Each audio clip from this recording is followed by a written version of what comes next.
जय गुरुदेव। परम पूज्य परम संत बाबा जय गुरुदेव जी महाराज के अनमोल अमोलक अलौकिक अमृत वचन। सत्संगी की रहनी। आजकल मथुरा आश्रम पर भंडारे की तैयारियां जोर शोर से चल रही हैं। स्वामी जी महाराज अपने प्रेमियों के साथ व्यस्त रहते हैं। कहीं छप्पर डलवाना, कहीं मलखाना बनवाना, टट्टी मनवाना, सफेदी करवाना, रंग रोगन करवाना, कहीं मिट्टी डलवाना, जमीन समतल करवाना। मतलब ये कि भंडारे पर आने वाले अपने प्रेमियों की सुख सुविधा को मद्देनजर रखते हुए सारी मेहनत हो रही है। उसी के साथ साथ आने जाने वालों से मिलना, सबके दूध पूछना स्वामी जी की काफी व्यस्त दिनचर्या है।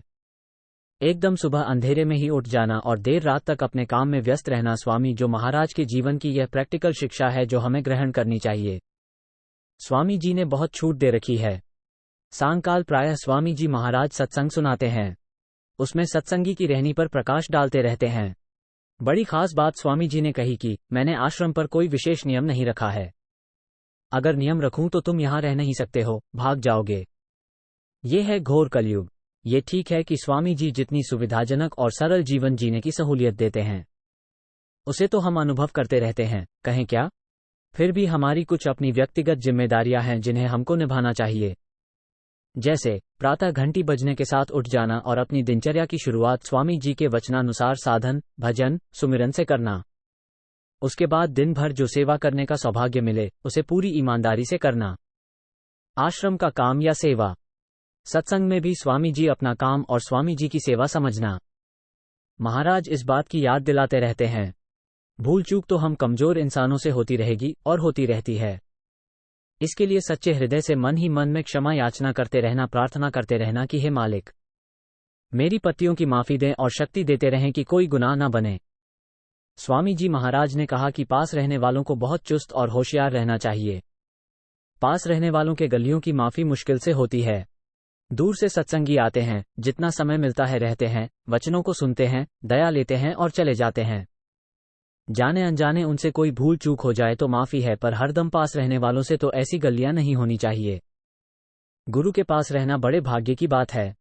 बड़ी सौभाग्यशाली वे स्वी हैं जो गुरु चरणों के साए में बोलें। दूसरे शब्दों में वे लोग धन्य हैं जो निरंतर गुरु की नजर के सामने रहते हैं। लेकिन पास रहकर हम गाफिली में पड़ गए तो अपना बंटाधार कर लेते हैं। महात्माओं का इतिहास पढ़ने से व प्रत्यक्ष अनुभव में जो कुछ आया उससे लगता है कि पास रहकर हम गाफिल हुए तो दीन दुनिया दोनों अपने हाथों से गंवा बैठते हैं। आए थे हरि भजन को, ओटन लगे कपास।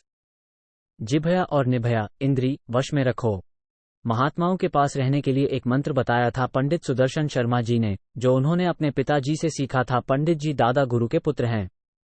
उन्होंने बताया कि हमारे पिताजी कहते थे कि महापुवयों के यहाँ रहो तो हाथ खोले रहो, मुट्ठी मत कसो, जबान पर हाथ रखो, आंख पर हाथ रखे रहो जिससे वो बहके नहीं।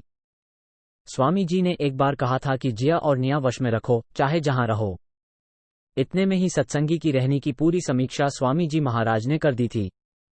अगर हम इस गुरुमंत्र को याद रखेंगे तो महात्माओं के पास रहने का पूरा लाभ उठाकर अपना जीवन सफल कर लेंगे। गुरु बनने का ख्वाब न देखते हुए गुरु सेवक बनकर रहना सोख जाएंगे। अपना लक्ष्य एकमात्र गुरु को बनाकर इधर उधर भटकने से बच जाएंगे। सत्संग वचनों को जीवन में उतारते हुए पहले सत्संगी और फिर साधक बनते बनते साध्य बन जाएंगे। गुरु की कृपा लेकर अपने को धन्य तो करेंगे ही, दूसरों को भी एक रास्ता दिखा देंगे। अंत में स्वामी जी के शब्दों में, तुम ऐसी रहनी रहो कि तुमको देखकर लोगों के विचार और रहन सहन बदल जाए। मेरे पास आने से पहले तो लोग तुमसे ही मिलते हैं। बाबा जय गुरुदेव। जय गुरुदेव नाम प्रभु का।